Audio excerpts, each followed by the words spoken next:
Se a gente olhar aqui embaixo, a gente tem um for each que está gerando, configurando e inserindo um option no select a cada iteração. A gente poderia refatorar esse for each para um map, só que eu vou aproveitar essa oportunidade para te mostrar uma outra forma de fazer esse tipo de operação. Como que vai ser essa refatoração? Acima desse for each, a gente vai inserir uma const option elements que recebe voices.reduce.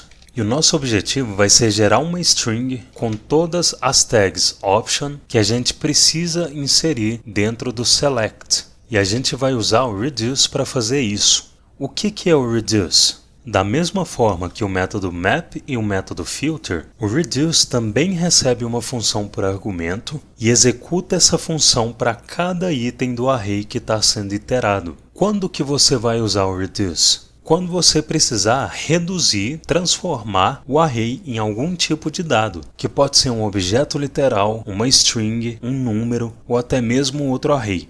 Então, desde já, é importante que você tenha em mente que, ao contrário dos métodos map e filter, o reduce tem poder e versatilidade para gerar um output que pode não ser um array. No nosso caso, a gente precisa transformar esse array voices em uma string. Então, a gente vai digitar toda a estrutura básica inicial do reduce e depois disso eu vou explicar passo a passo cada detalhe de como ela vai funcionar. Como primeiro argumento do reduce, a gente vai inserir a função que vai ser executada para cada item do array voices. E como segundo argumento, a gente vai inserir uma string vazia. Esse segundo argumento é opcional, mas daqui a pouco a gente vai falar sobre ele.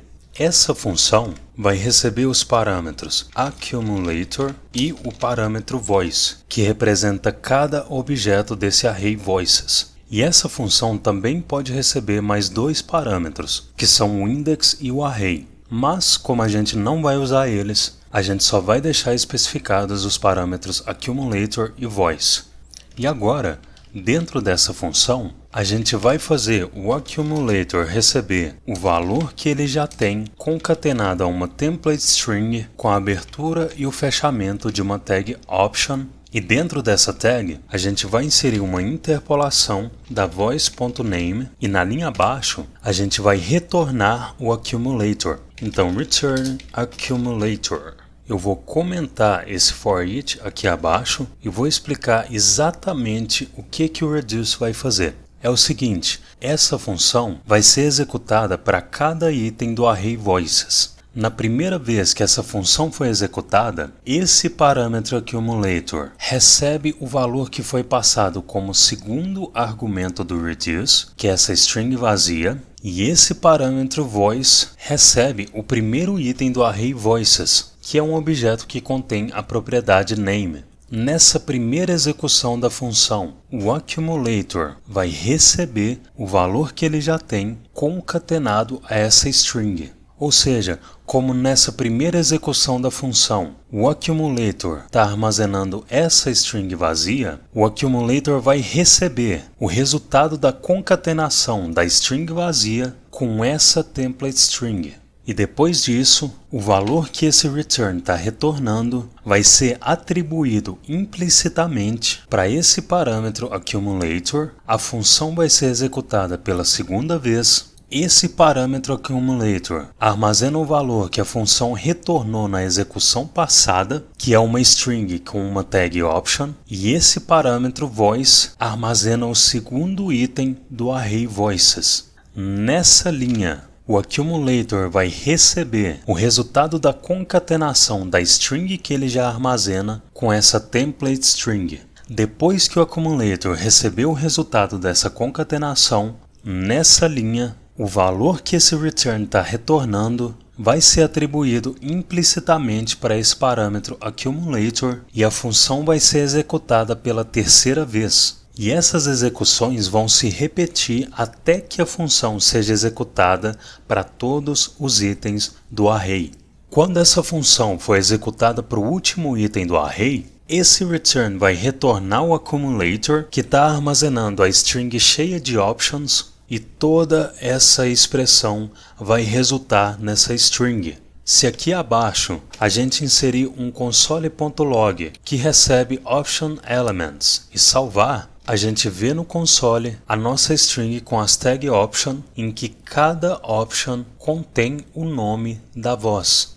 Ou seja, a gente pegou esse array voices e reduzimos ele a uma string. Então no reduce é fundamental você entender duas coisas. Primeira coisa, essa função que vai ser executada para cada item do array sempre precisa retornar um valor.